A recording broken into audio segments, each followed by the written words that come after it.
You're listening to School Counseling Simplified, a podcast with easy-to-implement strategies for busy school counselors. Here's your host, Rachel Davis from Bright Futures Counseling. Hey listeners, let me let you in on a little secret. You don't have to stress about planning your class lessons, small groups, and individual sessions anymore. My school counseling membership program, Impact, is here to help. So, what do Impact members get? Monthly curriculum plans across all 3 tiers, SEL lessons, small groups, individual, and seasonal activities, step-by-step video implementation guides, bi-weekly Zoom coaching calls with me, and an exclusive Facebook group community. This membership is designed for school counselors who want to deliver the best possible content to their students, but who also want to just press the easy button. You'll get access to monthly curriculum plans, resources, support, and community so you can deliver quality, engaging, life-changing counseling lessons to your kiddos. So what do you think? Are you ready to make an impact? Join today at stressfreeschoolcounseling.com/impact. Hey there, thanks for listening to another episode of School Counseling Simplified. So all month we're talking about social skills, and these episodes are designed to give you quick strategies that you can implement at your school right away. So last week I talked about class lessons, and this week I want to talk to you about small groups and how you can teach social skills in the small group setting. So I have 8 strategies for you total here, 4 for younger students and then 4 for older students. So let's dive in, grab a notepad and a pen so you can write these down so you can try them at your school. So first up, for the little guys, getting to know someone new. So that would be the skill that we're trying to teach, right? And so you can teach them how to get to know someone new or how to ask someone to play. And how I encourage you to do this is with role play. So I love using role play, like I mentioned last week, in small groups. So if you're in the class lesson level, I always encourage you to break the kids into groups. But if you're in the small group, it's even better because you're already in the group. So I love to have the kids act out stuff. If your group's a little bigger, you could split them into 2 smaller groups. But getting to know someone new, so you're going to practice those get to know you conversation starters, right? So ask them where they're from, ask them something they like to do, ask them their favorite sport. And then again, this is a good chance to review things like a social filter, like things that are not okay to say during this time. Or asking someone to play. So again, this one, a lot of our kids need to be taught how to do. So you could say, hey, do you want to play? And then the other person would say yes or no. And the cool part is then you have to have them respond accordingly. So they're going to act out. If the person says yes, what do they do? But what if the person says no? What do they do? And then that's a deeper conversation that you guys can have. How to deal with the rejection, kind of, if someone doesn't want to play with you. So that is my first strategy, is using that role play. Now, my second strategy is writing in speech bubbles. So you can get some worksheets going, or you can do this on the dry erase board. But this would be great for teaching a skill like starting a conversation. So they can kind of write it out. So you could draw a big picture together, and then they can write in the speech bubbles, kind of like a comic book, write in there how they would start a conversation. So what words would they say to start a conversation? And then what would the other person say? So that is my second strategy, writing in speech bubbles. Okay, strategy number 3, using a script to practice. So this one would be great for a topic like dealing with losing. So that's an important social skill to learn, right? If you lose in a game, a lot of times you'll see our kids don't know how to deal with losing well, and they'll throw a tantrum or storm off or be mean to the opposing team. So we want them to learn how to deal with losing gracefully. So to do this, we could use a script. So you could type up a script, or you could all write up one together, and then you could have the kids kind of rehearse it. And so they're rehearsing it when they're in a calm state in the classroom. So then when they're at recess or in this heightened state or at a sporting event, then they'll be able to refer back to that script they practiced in order to deal with losing gracefully. For strategy number 4, I have drawing faces. So the kids always love to draw. There's a couple ideas for this one. You could use this if you're teaching a social skill on understanding your own feelings or understanding others' feelings. So for that feelings recognition or emotional recognition piece, I love to play a version of Hangman. As I started to come up with this game and use it with my kids, I was thinking how Hangman is really a very weird game and kind of dark, and I feel like we should not be playing Hangman. But this is a similar game, but there's no hangman. It's just like an emotion space. So basically you write the little blanks representing the number of letters. So for example, it's happy, it would be HAPPY, 5 letters. So they would have 5 blanks, and then the kids would guess. So they would say, okay, I'm going to guess an H.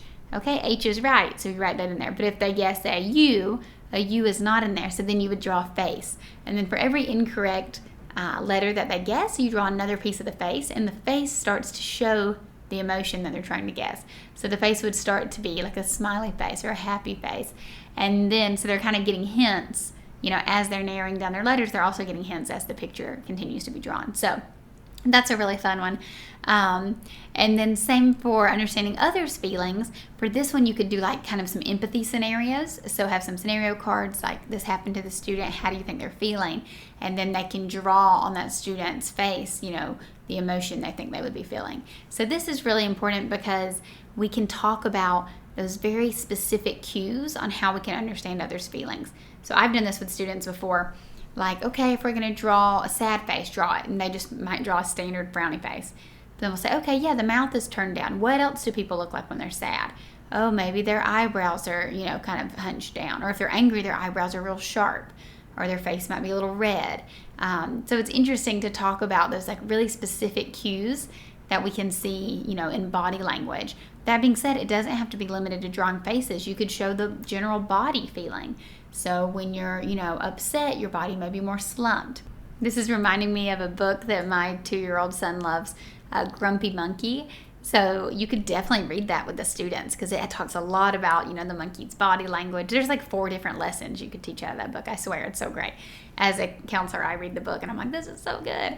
Why didn't I have this when I was in the classroom? But yeah, so I think Grumpy Monkey, if you are familiar with that book, we'll link to it in the show notes. That would be a really good one to talk about that body language. But yeah, so not only about the faces they could draw, but they could draw the body language as well. And you may be thinking, some of this seems like too basic, like a script to deal with losing or writing in how to start a conversation. But you've got to remember, these are our Tier 2 students, so they were referred to us specifically for struggling with social skills, and they may need to be explicitly taught this stuff, right? It doesn't come so natural to them. Now, for our older kiddos, I have 4 ideas. So for my older students, I like to call it like social fluency, because they may have those understanding of the basic social skills, but they're starting to struggle with new skills, because as we get older, new skills are necessary to thrive. So these are for that upper elementary, middle school age range. So first up, managing strong emotions. So that's a social skill they'll want to learn. And a good way to teach that, you could teach it through mindfulness. So doing like some guided meditations or some mindfulness videos. And I also like to talk about the reason behind their emotion. So you could use like the iceberg analogy of naming a strong emotion, and then they're having to, look at all the reasons behind that emotion. And then of course, with managing the strong emotions, you can start a conversation on coping skills to help them manage these strong emotions. The next idea I have for older students is resolving conflicts. So that's a social skill you want to teach them. And the best way to teach conflict resolution, in my opinion, is through I statements. So I love teaching I statements. So that's where you're giving kiddos that format, I feel blank when you blank because blank. Next time, please blank. So you can write that template on the board, and then you guys can go through some different scenarios. I also love using like some comic book strips. So make it fun, use like comic book strips, and I can color them in. And these would be examples of how to use I statements, first you statements, and how to resolve a conflict. So, those I statements are things like, I feel mad. You're putting the ownership, on yourself and saying how you feel, opposed to pointing the finger at someone else and saying like, you made me feel mad. So it's a really cool thing to dive deep on with those older kiddos. So the 7th strategy I have for you, and this is the 3rd one for the older kids, is about quality conversations. So this is the social skill that many of our students need to learn, even those who are probably not in a social skills group. So perhaps this is when you could do it at the class lesson level as well.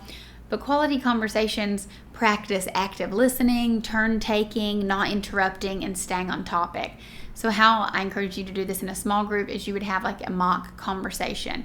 So you could be like, okay guys, let's vote on something we want to talk about today. It could be anything in the world. And they'll say, okay, we want to talk about pizza. Great.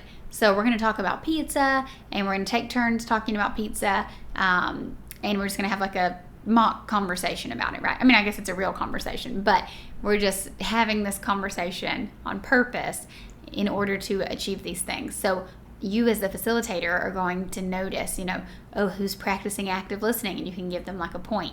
Who's practicing turn taking? Is someone kind of like hogging the stage the whole time and still talking? Is someone interrupting? Are people getting off topic? And then you can kind of like keep score of who does the best, and then you talk about pizza for 5 minutes or whatever. And then when the 5 minutes is up, you can stop and say, wow, this is what these students did well, not as like an assessment, nothing formative to like judge them on, but just to kind of talk about, like, did you notice you were doing that? Did you notice you were interrupting? Did you notice that you weren't active listening?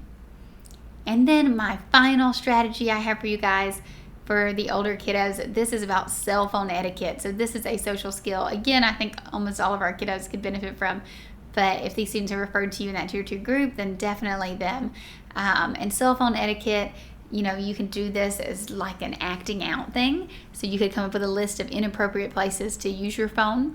So maybe like in a church, in a library, in a movie theater, things like that. And you could have the kids act out. Someone acts out of church, someone acts out of library, someone acts out of movie theater. And it's a cool way to start this conversation about when it's appropriate to use our cell phones and when it is not.